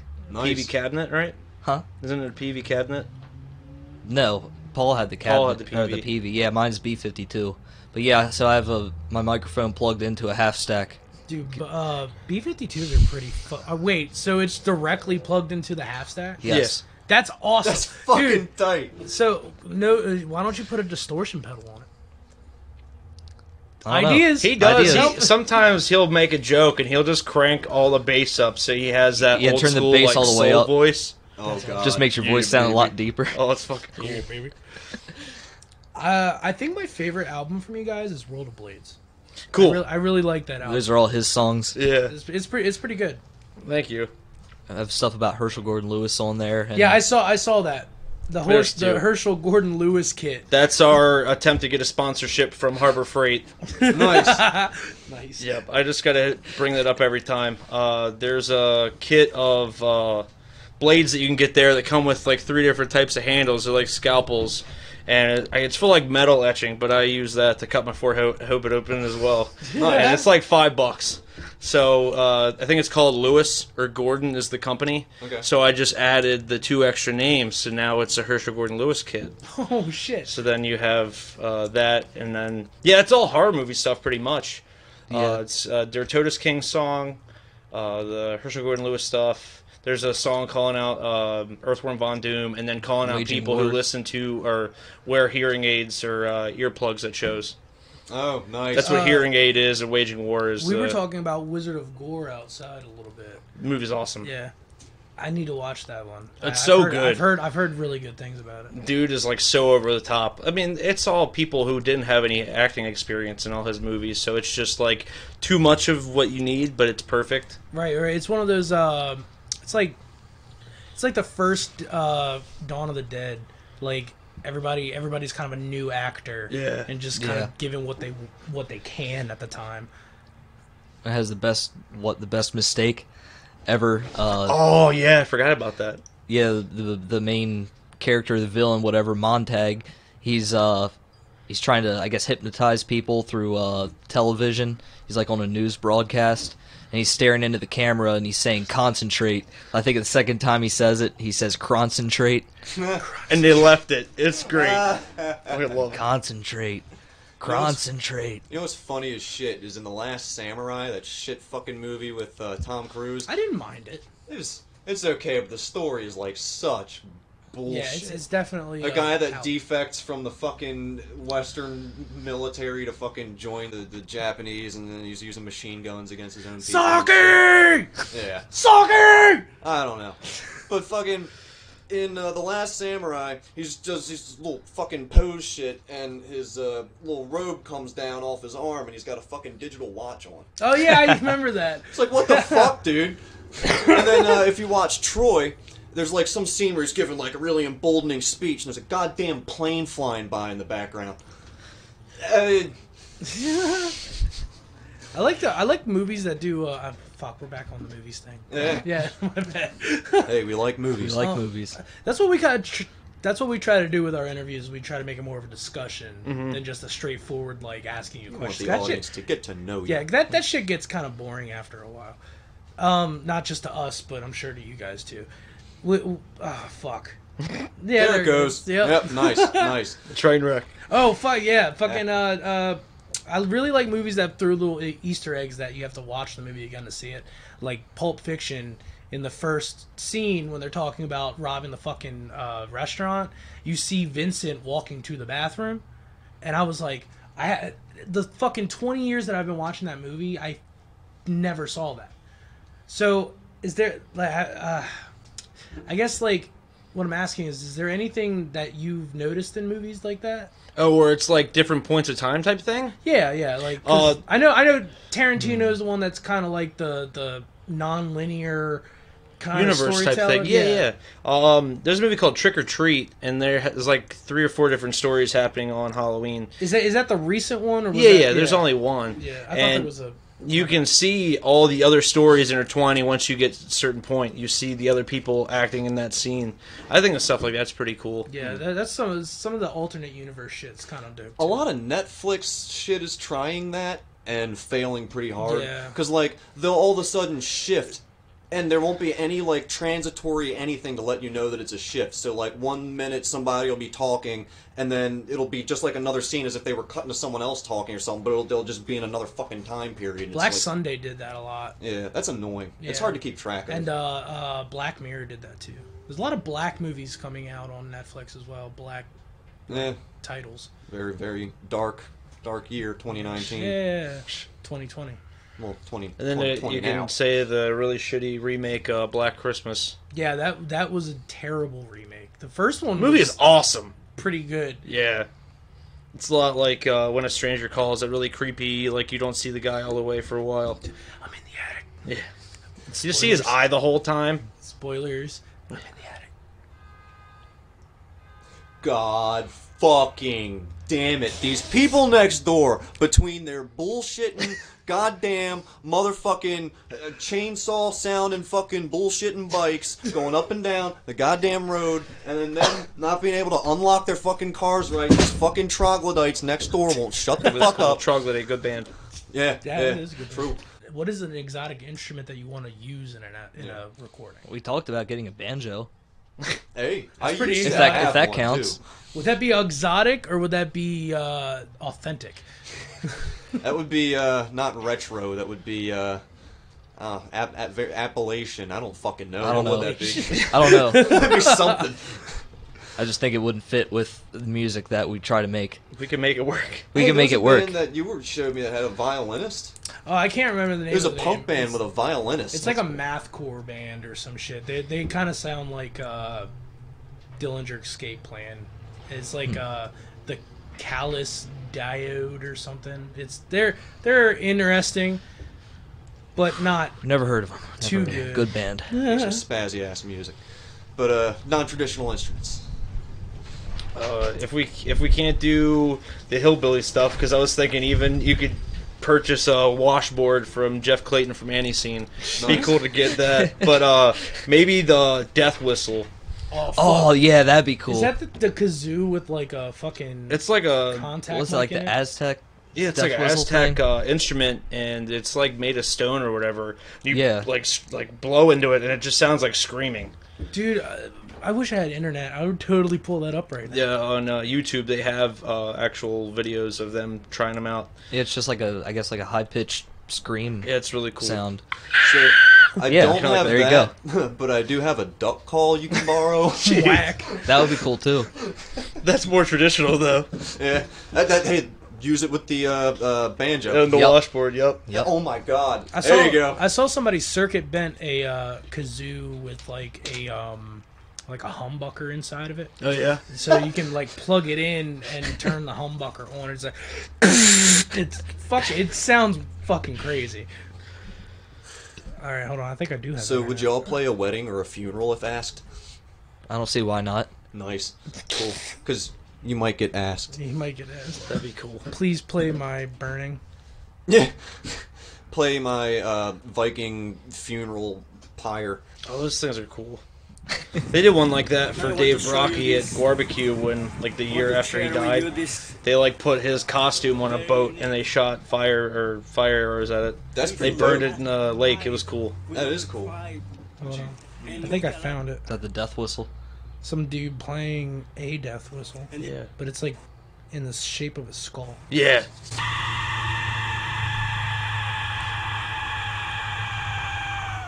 Dude, That's fucking wild. That would be cool to use. that does sound like a fucking like scream. It's like the skull's mouth is open. Yeah. And he's got it out like this to the microphone. It just it literally looks like the skull head is fucking screaming. Yeah. That's fucking wicked. I like that. You can, if you ever decide to buy a 3D printer, my coworker bought a 3D printer and printed out one of those, and it sounds just like that. Are you serious? That's Yeah. cool. Yeah. 3D printers are crazy. I would print all kinds of shit if I had a 3D printer. I can get a death whistle from eBay for $6. What? No shit, and it's made out of stone too. That's cool. Okay, Is it in the shape of a skull? It is. Yeah. Yeah, Okay, it's cool. legitimacy. You need it to be the shape of a skull. Mm-hmm. I wish the mouth was open though. Yeah. So, That's all we got.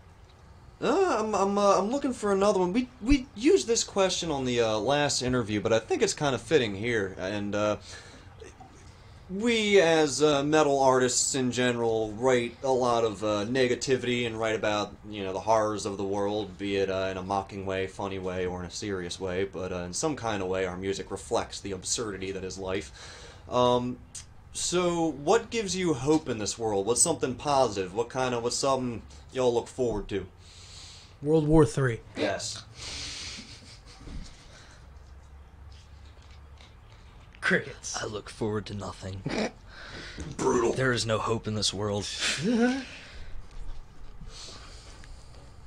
I'm struggling to think of what the fuck I look forward Yeah, to. I agree. Now that Trump has been voted like impeached but not impeached, I don't know what Impeached but warring with Iran. Yeah. Yeah. I guess there's governmental collapse, societal breakdown, and off-grid living. Yes. Yeah. That's what you want. Cool. All right. Yeah. Revolution. All right. Let's fucking do it. That would be cool. Yeah. I don't care if it implodes or explodes. Just fucking get it on. I'm just looking forward to weed being legal. Anarcho-prim. We can fucking grow our own. Good point. Live out in the let the goddamn hemp woods. let the hemp industry have the hemp. Mm-hmm. I'd say music. Music always gets made, no matter what. So that's something I'm always looking forward to because music has always been my best friend. So there's always people out there that are continuing to make good music, regardless of being in the public or digging for it. Will always be good music, no matter what shitty things happen. That's a good answer. We haven't had that answer. Usually it's just like, I'm looking forward to this album dropping. I mean, you literally talk to musicians. Mm-hmm. They're creating music because it's something they're passionate about. Mm-hmm. So, I mean, not only creating music yourself, but listening and experiencing new music. Or finding shit that's been around for years. One of the biggest pet peeves is when I hear people say, like, music is declining nowadays. Music is on Bullshit. the decline. It's like, you're not looking hard enough. Yeah. That's just you being It's- fucking it's lazy just what listening to they're- the top 50s or whatever. Yeah, it's because what they're playing on the radio isn't good music. It's just gonna die out soon. Like pop has always been a thing, but Now it's extremely just mass-produced. Yeah, You gotta absolutely. dig slightly. Like, even in the pop realm, there's still pretty decent people, like, doing slightly different shit. I mean, depends on the pop, but, it depends on the artist, too. There's people doing wacky shit everywhere. And there's like electronic underground people doing shit nobody's ever heard before, and then there's, you know, you guys playing underground metal, and there's all the bands that we interview playing underground metal, and, you know, we wouldn't do it if we thought that these bands weren't gonna fucking go anywhere, or weren't, you know, fucking like worthwhile to interview, or, you know. I feel like the mainstream metal community really needs to stop thinking that Metallica is gonna be remade. You know, like I feel like unless it sounds like another band, no one's gonna like it. It's like because they're used to that. Well, that's their favorite thing. Isn't that the circle that feeds itself? Is I fucking hate. This band sounds like shit because they're just doing all this new crazy wacky shit, and it doesn't sound like anything else. I don't like it. I don't like it. And then there's that like, I don't like this band because they're doing everything the fucking same, and you know. That's like one of those, I guess, catch-22s. Like, damned if you do, damned if you don't. Yeah. If you get really big, you change your sound. Oh, you're a fucking sellout. Then you don't change your sound. You're still a sellout. You're milking the same shit, you know? Yeah, it's like, oh, you're not, doing anything different, just getting boring. Mm-hmm. Now, I'll say, I guess that's why another reason people should go to local shows, support local bands, because I've definitely found several bands, just going to shows, and that I'm definitely a fan of. They just meet I cool like. People, like that shit. Too, yeah. Like that, a good example is earlier when we were talking about the Holloway tape. Like, you guys have you heard of the Holloway tape? I heard your videos, but other than that, I wouldn't have known who they were. Yeah, so like, we like the Holloway tape, but there are other people out there who've never heard of the Holloway tape. It's like, well, take it for what it is. Might sound weird, but listen to what they make. Like, this is what they're passionate about. And I feel for a lot of people who listen to mainstream shit, they don't understand the passion that musicians should be having, opposed to just having a fucking one-hit wonder and getting $1 million and, oh, I made it, yeah, cool. No, like... Well, a lot of people don't even think as deep as, like, a lot of people, like, I'd say 80% of fucking people go through this life never actually sitting down and thinking, like, what is music and why do I like the shit that I like? Like, the biggest thing that I hate is when people say, like, unless you genuinely, like, your fucking instruments are untuned and, like, you don't know what the fuck you're doing and your clusterfuck of shit's all over, like, whatever, like, you're genuinely a fuck up. I hate it when... No, I heard you guys' shit. It's good. No. Compared to a lot of the shit that Compared to a lot of shit. Trust me, I gotta show you the fucking outsider music I was talking to Mike about earlier. I'll show you some whack-ass shit. But, I hate it when people say, this band sucks because I don't like them. You know? You can't do that. Yeah, you can't do that. You gotta have more of a reason than that. Like, what is more subjective than music? Name one fucking thing that's more subjective than music. Sex. Maybe. Yeah, music taste. Music all the way. Yeah, it's like, even with the bands that obviously, if you go to local shows, you have the good bands and you have the really shitty bands. Obviously, those bands may suck to you, but it's something they're passionate about. I'm never going to go up to someone and be like, hey, your band's a piece of shit. That's fucking rude. I mean, if I hate it, it's obviously not for me. I mean, there's plenty of bands we played to that aren't necessarily bands for us, and we're not for them, so it goes the same way. Like, some people say that with, like, the noise scene, too, like... There's some cool shit out there. There's some really good noise acts out there, and then there's some really shitty noise acts out there, And it's like, people who listen to it can differentiate what they like and what they don't like. That's why I have a lot of respect for noise acts, because technically it's fucking performance art. Like, what you're doing. Like, if you just sit there with some pedals and dick around, like, that's shitty fucking noise. But if you got, like, visuals, or you're doing some kind of gimmicky thing to go along with it, and it's, like, keeping everybody entertained, then that's what you're doing. You're, like, fucking entertainer. Yeah. There was a show at Joe Squared a couple months ago. Our buddy, Alex, his band called Usurper.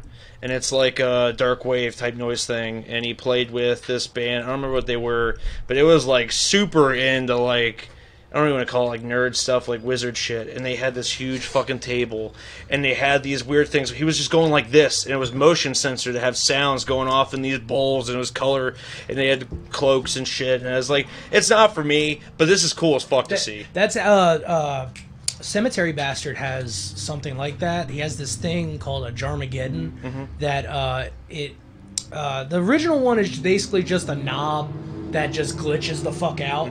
But the one he has was made where the light that's on it, because remember when you saw him, he had that little jar that had like a light in it. Yeah. It's like light sensitive, so the higher the light, or the brighter that it is, the lower the tone is. So when he moves it like this, the tone will get higher and higher. And I thought that was one of the coolest things, especially for like a visual artist, you know? It's like in pitch dark, holding that thing up looks like you're holding a fucking like fireball in your hand. Yeah, I saw this one dude. It was this electronic band, and they were fucking. You gotta give them credit for actually thinking of doing this, but doing like an actual full band with instruments cover of Skrillex shit. And you know, whatever your opinion of Skrillex is, mine's not very high. I don't really care for you know, all that kind of shit myself. He had this. I know what one you're talking about. He had this fucking. He built like a magnet under his pickup or something. And he had like this ring that it acted like a theremin, so he would do like dubstep wubs with it. So he'd turn it off and then start doing his little bass thing, and then he'd turn it back on. It's like whoa, whoa, whoa, whoa, whoa. It was pretty cool. That's cool. And then the guitarist fucking, you know those old like phones that would, you know, flip up and you had the text pad. He like ripped the fucking top of that, took the text pad and like did some shit with it, so that way he could glitch his guitar out with it. So he'd be like, dun, dun, dun, dun, dun, dun, dun, it was like some crazy shit. It's like he hot wired it right into the pickup or something. Yeah, cool. Like circuit bent a fucking text pad to a cell phone into his guitar. Where are you gonna find that in mainstream music? Exactly. I know. There's a lot of bands you go to see, even if the music you don't like it, or you know it has to grow on you, like the visual, or you know the whole thing with that, or just different effects. That's always cool to see. That band Destruct Principle. Yeah, I was thinking of those. Cool as shit. I forget who we went to see. Pale Horse Named Death. Oh yeah. I know. I've heard of that one.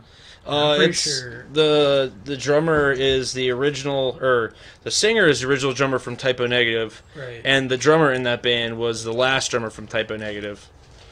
And it's more in the same vein of like very depressive type of metal, heavily Gothic influenced. metal. Yeah, it's definitely influenced by Black Sabbath. It's all in the same vein of Typo type stuff. You know what I really want to see? I want to see Red Fang. I haven't listened to them in a couple albums, but I always thought they were cool. Yeah, Their music videos are fun. Yeah, their music videos. The are early fun. stuff's cool. They have this one music video I wanted to show on the show, where they get like a $5,000 music video check from. Is that Wired? It might have been Wired. I'm not sure. They get like a $5,000 like music video check from Relapse, and they go and spend it on various shit like a car and like 80 gallons of milk and TV and like explosives and shit. And by the end of the video, it just says music budget 0. And they just break everything. Yeah, they just that they break bought. everything. It's fucking hilarious. And then the one for Prehistoric Dog where they had the LARPers in it was with all the beer phenomenal, cans. too. Yeah. That was great. The budget for that video couldn't have been too much. Yeah. What do you I mean, need? it's Like beer cans. a couple like 50 things of like 20 packs or something. Yeah. So, bringing it full circle again. I don't know. We got to get back on track somehow. This is cool. Fucking, what are some of your who inspired you to play? Like, who got you on drums? The fact that we needed a drummer. Nice. Just pressure of the moment. That's why I play drums. Sounds like my dad. But I guess like as a band, definitely, especially earlier on, Negative Approach. Go like that. I mean, like we started off like, oh, let's be a punk or a hardcore band. It's like Negative Approach, kind of like Minor Threat, Slapshot, a lot of that. But you know, it's like, hey, let's make a bunch of really short, fast songs that are really simple. Plus, we can't play that well, so they have to be simple. But I don't know. And then I guess as things went on, other I don't know, maybe more of like a metal influence or grind or whatever genre we're supposed to be.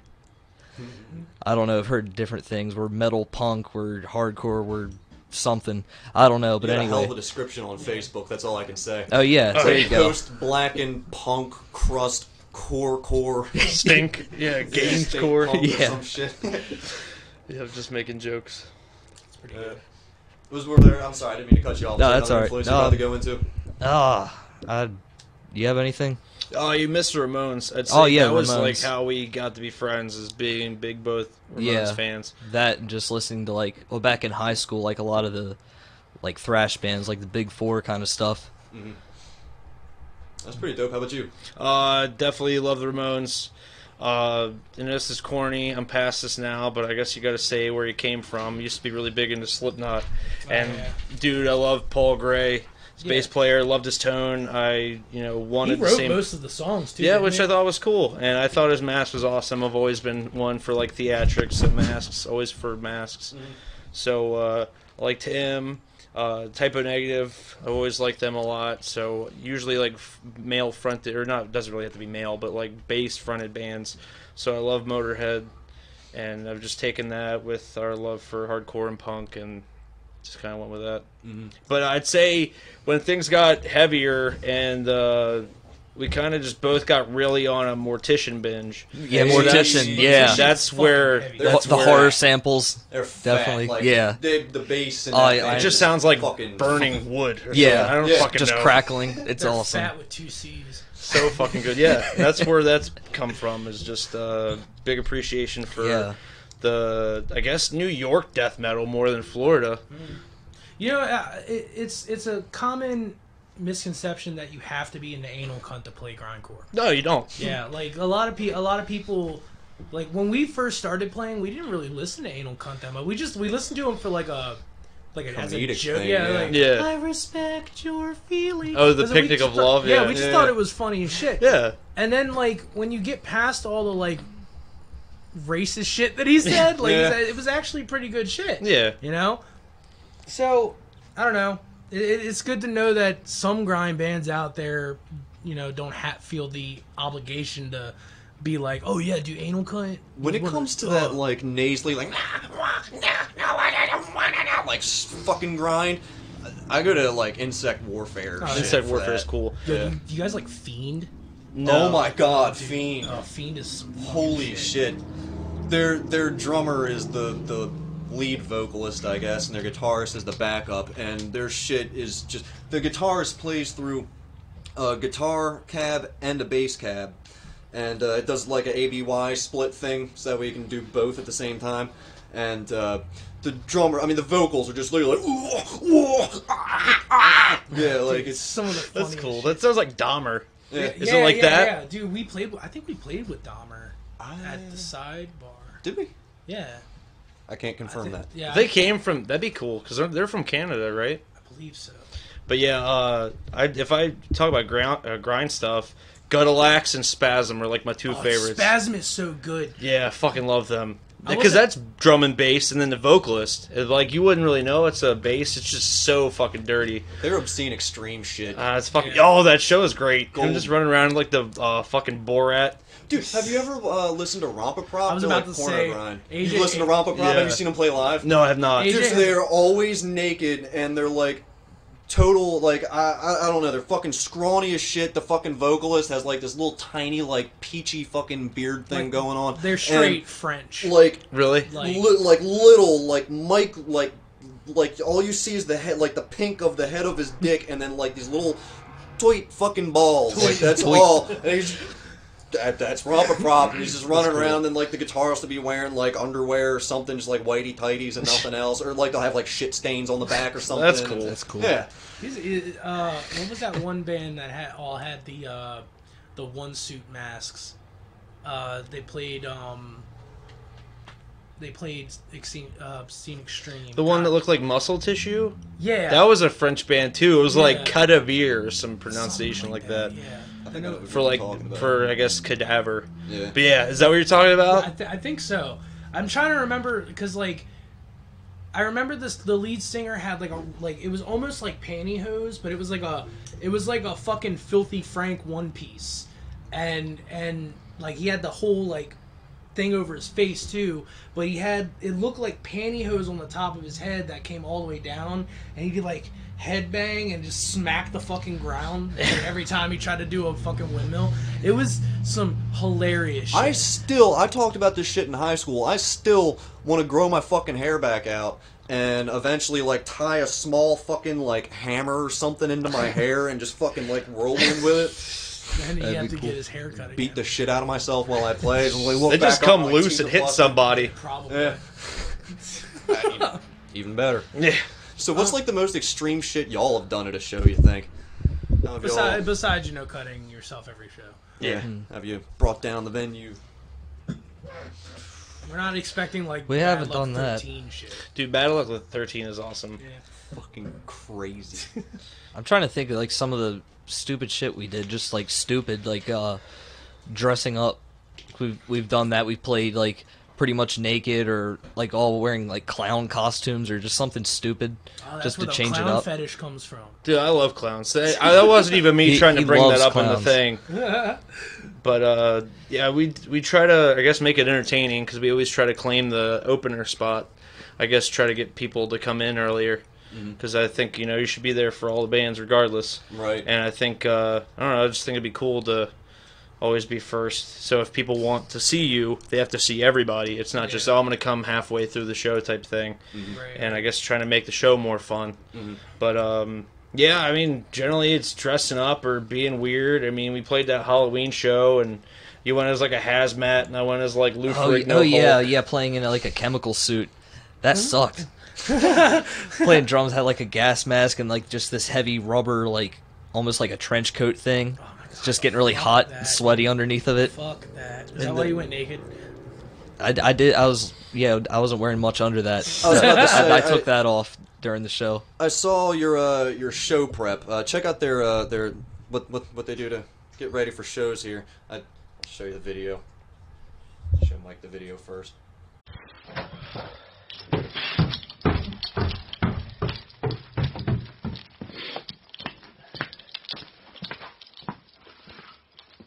Hey man, what are you doing to get ready for the show?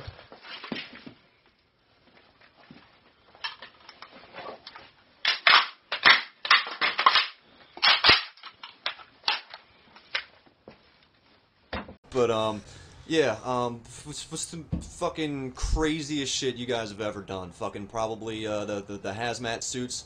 You guys should do the hazmat suit and then hook up that little gimp fart toy thing to the other end of it, and then just put it up to random people in the audience. Like, hold it behind your back and, like, do the fucking vocal, whoever's gonna hold the fucking thing, and then just run out from just sticking on somebody's face. And just That'd be run away. cool. Yeah, Or fart on your bass. Make it go right through the fucking pickups. That'd be cool. I mean, there's stuff that we've talked about doing that we haven't done yet. I think that'd be the most goofiest. We talked about if we could ever play a show with MDFL of since he was okay and Dino was okay with playing at the depot, playing naked. Oh, yeah. We thought since they had entrance music for their rap thing that we could do that too. So our thought was to play was it Dwight Yoakam's Guitars and Cadillacs? Yeah, rip and off then play it, Terminator and then 2. come in through the bar naked and like be like Terminator 2, and then just take the stage naked and just play the whole set naked. It's like walk through, staring people down, eyeing them up. Nice. That's perfect. Yeah. Fuck, dude. I like that idea. You can't just go around killing people. Why? Yeah. So, go ahead. You got a question? Go I was just gonna say, what comes next? What after you guys leave here tonight? What's gonna be next for Eternal Carnage? What can you hype the people up with? Well, I guess we'd have plans for a couple. I forget how many, 2 or 3 EPs. I was about to say, y'all That have we released planned an out. EP every fucking month. Yeah. We Like, try, yeah. Kudos. Continue. I'm sorry. Let's see. Well, there's one. I guess we're gonna call it Sack Lunch, and we're gonna. I bought a pair of leather pants. We're gonna rip off. I guess Motley Crue. I guess they ripped off the Rolling Stones with the cover of Too Fast for Love. Oh yeah. Like the crotch shot of the Oh, leather the pants. bulge, yeah. But they lace up the front. So the plan is, sack, playing on that word, just have my balls hanging out through it. Nice, nice. And Dick and balls or just balls? Van Halen had one too. Probably just balls. Okay. Just a sack. Had a crotch shot with leather pants too. Did they? It was Slippery When Wet's original cover with like a zipper or something. Oh, okay, yeah. With the leather pants cover. My dad used to have that. He sold it for like 300 something. I was like, first press, nice. But yeah, I guess plans for that. Gonna try to incorporate guitar into that song. And then what else did we have? Well, there's that cover album that we never got to put out last year. From with last year. It was trying to take from the truck thing, making it was like 25 or some song We cover each picked songs like 8 songs. of various different genres. Play them. We never got to finish because they went on tour with Stoneburner or whatever. But finished that. We did the Poison Idea tribute thing. I'm sure there'll be plenty more to go. Mainly shows. I want to try to figure out how to do vinyl or whatever, so that way we can be a multi-platform band and try to do a split with Meteor King, because they're pro Kiss, we're pro Alice Cooper. Both songs have a song about dicks. Nice. So you have Love Gun by Kiss and Muscle of Love by Alice Cooper. Right. So make the split. Both have a song about dicks by the cover, and then obviously you had one extra song of our own original song. Perfect, dude. Yeah, I like that. That's great. So, good. Yeah, I mean, that was pretty much my question. I was gonna see closing it out because we're going on 2 hours now. Yeah. Don't want to yeah. keep you guys. That was any longer. cool. I didn't even feel like it. Whoops. I know. So yeah, go ahead and Where can people reach you? Where's the best place to buy all your stuff? What's the best just place go to ahead book and you, all lay that out shit. all your information for people. How do they find you? Let's see. Well, as far as our material, I guess Bandcamp has everything on it, and the EPs are yes. Yeah, it's all a free download unless you want a physical copy of the compilations. Yeah. But they get the extra content, so you get a lot of the train wrecks that are added. A couple of them have songs that were never put on an EP. Yeah, the last 2 EPs have bonus tracks. Yeah. Stuff like that. That's the best place to find and listen to us. I guess our Facebook page. Or if you just want to direct contact us, message me or whatever. My name is Ted Weeks. I said so at the beginning of the thing. And just messenger me or whatever, and just tell me what you want. And we can Facebook make it the work. best place to. Yeah, for sure. Okay. And if you like the shirt designs, we have shirts as well. Just tell me what shirt size you want or what color you want, and I'll pick it out and print it the colors, whatever you want. We have It's, shitty stickers too. It's like the 23 flavor combinations from whatever that one restaurant was. Robbins? What? Baskin Robbins. Yeah, we'll go with that. I was trying to think of Kitchen Nightmares or whatever. That one restaurant had like 23 different flavor combinations you can have for your food thing. Oh, I did see that episode. Yeah. That was ridiculous. Yeah, so I guess we're trying to do the same thing. And I don't remember what the rest of that question was, but yeah, Bandcamp. He's the voice of the band. Contact Has him. everything, yeah. Well, if you talk to Eternal Carnage on Facebook or see our posts, it's mostly him. But we communicate together. Yeah. All right. Because it's cool. a team thing. So, if y'all ain't got any more shout outs to do, I guess we Crack will... House. Every time. Crack House is better. Also, I guess I wanted to throw this out here. We got you guys on the show. We're the Podunk Punks are putting on a show in Baltimore at the Depot. We got Eternal Carnage and a couple of noise bands. We're gonna play. It's on May 8th. No name for it yet, because we're trying to do like a little yearly festival kind of thing. But anyway, yeah, we're gonna promote that throughout this show and shit. I'm gonna make a little promotion video and all that. You guys want to see Eternal Carnage and you're in the Baltimore or DC, I don't give a fuck, drive here area. That's right. Come on out and see us. Yeah, and you guys are welcome back on anytime. In fact, anytime you guys do something new and want to get it out there and use our very small platform that we do have to help boost your message a little bit, Just then hit us up. yeah, hit us up.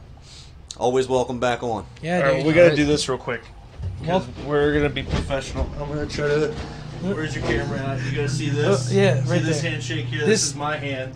Where's your camera at? It's still over here.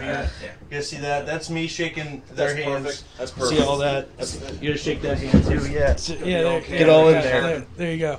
There we go. So welcome to the Podunk. So like a family, mutual boys. respect, at least on camera. Yeah. At least on camera. Yeah, And at then least- once We're all gonna shit talk each other after Yeah, this. after- once absolutely. once the recording stops, we're just gonna start We Yeah. might throw killing hands. the shit out of Yeah. each other. Just wait till the show becomes confirmed. We'll make that promo. And we'll be calling them out. We're supposed to be a hardcore band, so Yeah, we we're gotta supposed to call call out every- everybody, everybody out, yeah. have fights, have feuds with other Odium people in the sucks. scene. Yeah. Totally understandable.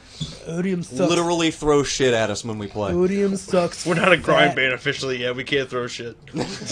Still trying to get somebody to throw a chair at us Yeah. when we play. Oh my god. I'll do it. You want me to do it? Sure, it'd be fucking cool. There's no folding chair. Straight WWE style. Right in the middle of the set, just whop. Yep. Yep, okay. Okay. Oh my god. Hey, it's Eternal Carnage. What the fuck? What is this shit? Anyway, thanks for watching. We're the Podunk Punks. I'm Lord Mike Bedlam. I'm scowling out. And we will see you guys in the next video. Peace! Peace.